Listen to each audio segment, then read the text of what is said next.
안녕하세요. 역사를 사랑하는 청년 윤동현입니다.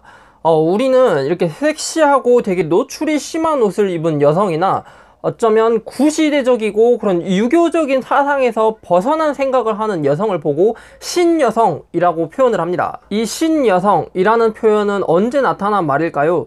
오늘 소개할 논문은 2012년 김응화가 발표한 근대 상품 광고로 본 신소비 문화와 신여성이라는 글입니다. 필자는 머릿말에서 근대 상품 광고를 통해 새로운 소비 문화의 출현과 그 안에서 주체적 소비 계층으로 등장한 신여성의 모습을 살펴보려고 한다라고 저술 의도를 밝혔습니다.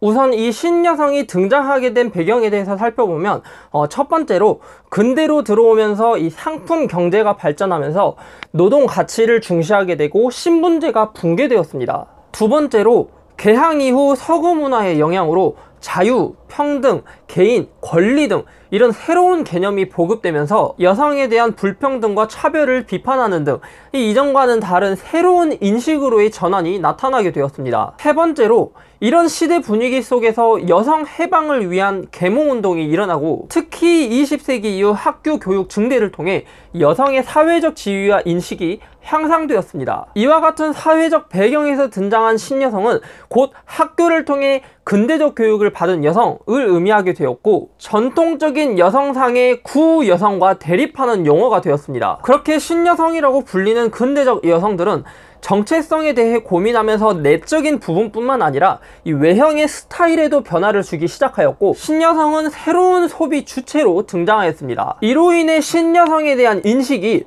교양이나 지식, 유무가 아니라 어떤 외양에서 드러나는 스타일로 판별되는 그런 사회적 분위기가 조성되었고 신여성의 소비는 사치스럽고 과시적인 경향으로 흘러갔습니다. 이러한 사회적 흐름 속에서 신여성은 단발머리, 높은 구두, 짧은 치마, 서양식 의복, 화장 등 새로운 유행을 따르는 여성이라는 의미를 갖게 되었습니다. 하지만 비판적 관점에서 보면 그들이 행하는 소비를 사치로 매도하고 결점을 가진 존재로 조명되며 부정적인 이미지가 부각되기도 하고 다른 한편으로는 성적 욕망의 대상으로 비춰지기도 했습니다. 그렇다면 근대 상품 광고 속에는 이 신여성이 어떻게 보여지고 있을까요? 근대 상품 광고의 종류를 간단히 살펴보면 일상용품에서부터 의복과 액세서리, 화장품 그리고 서양 약품까지 다양한 광고가 있었고 이런 광고를 통해 새로운 소비 문화가 등장했습니다. 그 중에서도 신여성의 소비 중 가장 많은 부분을 차지했던 것은 화장품이었고 광고의 주 대상은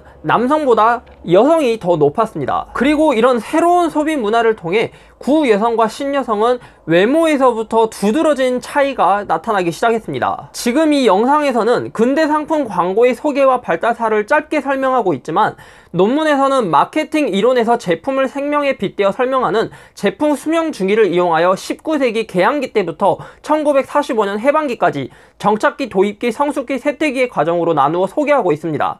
궁금하신 분들은 꼭 논문으로 내용을 확인해 주시면 감사하겠습니다. 근대 교육을 받은 신여성은 외모에도 변화를 주면서 구여성과 구분되어져 갔고 그들의 새로운 소비 문화는 근대 상품 광고를 통해 확인할 수 있었습니다. 필자는 논문에서 문화가 소비와 연관되어 있으며 소비는 광고를 통해 뚜렷하게 문화적인 색채를 띠게 되고 근대인은 소비 행위를 통해 근대적 생활을 영위했다고 했습니다. 그렇다면 현대의 신여성은 어떻게 정의할 수 있을까요? 이 논문을 읽어보면서 현대 상품 광고를 통해 이 현대 신여성을 재정의해보는 재미도 있을 것 같습니다.